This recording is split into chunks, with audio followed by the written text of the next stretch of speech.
জমি অধিগ্রহণ ছাড়াই মেহেরপুরে নির্মাণ করা হয়েছে সেতু। এতে ২ বছর পার হলেও সেতুর এক পারে নির্মাণ হয়নি সংযোগ সড়ক। ৭ কোটি টাকার সেতুটি যেন এখন গলার কাটা হয়ে দাঁড়িয়েছে।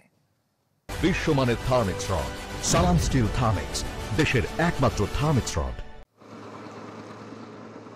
সেতু নির্মিত হয়েছে ঠিকই, কিন্তু রচনা করা যায়নি সেতু বন্ধন। মাথাভাঙ্গা নদীর ওপর এই সেতুটির নির্মাণের ২ বছর পেরুলেও হয়নি এক পাশের সংযোগ সড়কের কাজ। ফলে কুষ্টিয়া ও মেহেরপুরকে সংযুক্ত করা সড়কটিতে অতি কষ্টে আনা নেওয়া করতে হচ্ছে ভারী পণ্য ও ফসল। মাঝে মাঝে ঘটে দুর্ঘটনাও।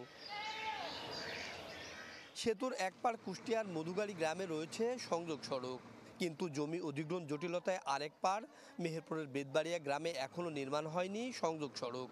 এতে ঘুরে যেতে হয় ৯ কিলোমিটারেরও বেশি। যারা বিরুদ্ধে পুরো আসে গাড়ি পুরো কেউ পড়ে, কার ঠ্যাং ভাঙে, কার গাড়ি নষ্ট হয়। ওই মাঠের ফসল যদি এই বেদবাড়ির কারুর থাকে, তাও সেই অমনি ঘুরে আসতে হবে, মধু গাড়িতে ঘুরে আসতে হবে না। এত কষ্ট আমাদের, ব্রিজ বহু টাকা খরচ করে ব্রিজ হয়ে কি লাভ হইল।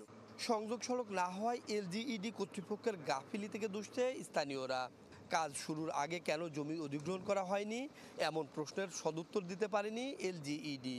তারাও কাজ করছে না, আমরাও ঘোরাঘুরি করছি, বলছি। সাধারণ মানুষ মনে করছে হয়তো যে আমরা জমিদাররা হয়তো বাধা দিচ্ছি, কিন্তু আমাদের তো কোনো বাধা নাই। আমাকে কিছুই দেয়নি।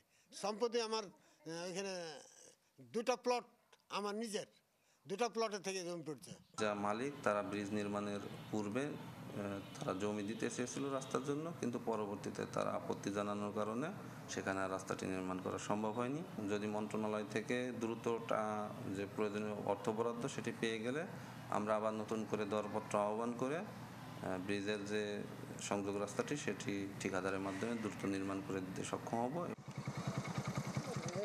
২০২০ সালে সেতুটির নির্মাণ কাজ শুরু করে ঠিকাদারি প্রতিষ্ঠান Kohinoor and কর্ডিল enterprise.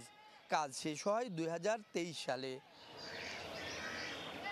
Rashiduzzaman, channel 24, Meherpur.